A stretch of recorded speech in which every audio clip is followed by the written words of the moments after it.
माजी के डिक्टेटर्स के अदवार में भी जुल्म व सतम की तारीख रकम की गई, मगर आसिम मुनीर ने हर हद उबूर कर ली।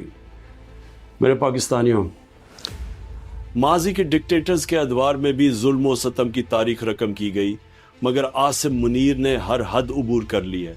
2 साल में पाकिस्तान में सिविलियंस के कत्ले आम के 4 बड़े वाक़यात हो चुके हैं, जिनमें पहला 9 मई, दूसरा 26 नवंबर, तीसरा आज़ाद कश्मीर और चौथा मुरिद के कत्ले आम है। अपनी ही अवाम पर ऐसा जुल्म किसी भी महज़ब मुआशरे में नहीं होता। सबसे ज़्यादा बाइस तकलीफ बात यह है कि इन तमाम वाक़यात में कोई बैरूनी दुश्मन नहीं, बल्कि अपनी ही पुलिस, रेंजर्स और पैरा मिलिट्री फोर्सेस के हाथों अपने ही हमवतन को बेदर्दी से शहीद किया गया है, जो सोशल मीडिया पर गर्दिश करने वाली वीडियोज से साबित है। मुझे इस बात की भी बहुत तकलीफ और अफसोस है कि कत्ले आम के जितने भी वाक़यात हुए, न तो उन पर कोई जुडिशल कमीशन बना, न कोई इंक्वायरी हुई और न जिम्मेदारान को सजा सुनाई गई।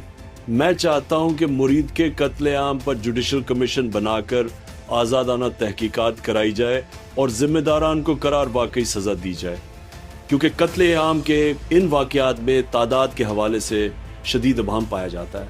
जैसा कि मुरिद की वाक़या में सरकारी मालूमात के मुताबिक 4 मुज़ाहिरीन जान से गए, जबकि मुतासिरा फरीक के मुताबिक हकीकी तादाद 400 से 600 तक है। कत्ल आम की जुडिशल इंक्वायरी में ज़िले शाह के कत्ल में मुलव्विस आईजी पंजाब उस्मान अनवर समेत आईजी इस्लामाबाद नासिर रिजवी को ज़रूर शामिल तहकीकात किया जाए, क्योंकि कत्ले आम के इन वाक़यात में ये भी हिस्सेदार है। मैं ताकीद करता हूँ कि खैबर पख्तूनख्वा में हमारे कारकुनान और आवाम बाद अज़ नमाज जुम्मा मुरीद के कत्ले आम के खिलाफ एहतजाजन निकले। ये किसी एक सियासी जमात नहीं, बल्कि तमाम पाकिस्तानियों का फ़र्ज़ है कि वो इस बर्बरियत के खिलाफ आवाज़ उठाएं और जुडिशल कमीशन के क़याम का मुतालबा करें। अगर इस जुल्म और बर्बरियत का रास्ता ना रोका गया तो बारी बारी सब इसकी जद में आएंगे। पाकिस्तान और अफगानिस्तान के दरमियान बढ़ती हुई कशीदगी बाइस तशवीश है। 2 मुस्लिम हमसाया ममालिक के दरमियान लड़ाई किसी के भी मफाद में नहीं है। दोनों मुल्कों के दरमियान तनाज़ात को लड़ाई की बजाय मुज़ाकरात के जरिए हल करना बेहतर है। जिस तरह यहाँ 3 नस्लों से मुकीम अफगान पनाह गजीनों को दहाइयों की मेहमान नवाजी के बाद धक्के देकर मुल्क बदर किया गया है, वो भी अफसोसनाक है। अफगानिस्तान हमारा मुस्लिम हमसाया मुल्क है।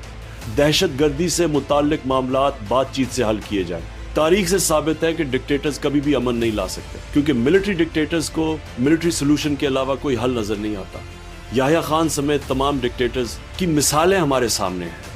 ये मामला सियासतदान मामला फहमी से हल करते हैं। अगर इनसे नहीं होता तो मुझे पे रोल पर रिहा किया जाए, ताकि देरपा अमन के क़याम और अफगानिस्तान से तनाज़े के हल के लिए मैं अपना किरदार अदा करूं।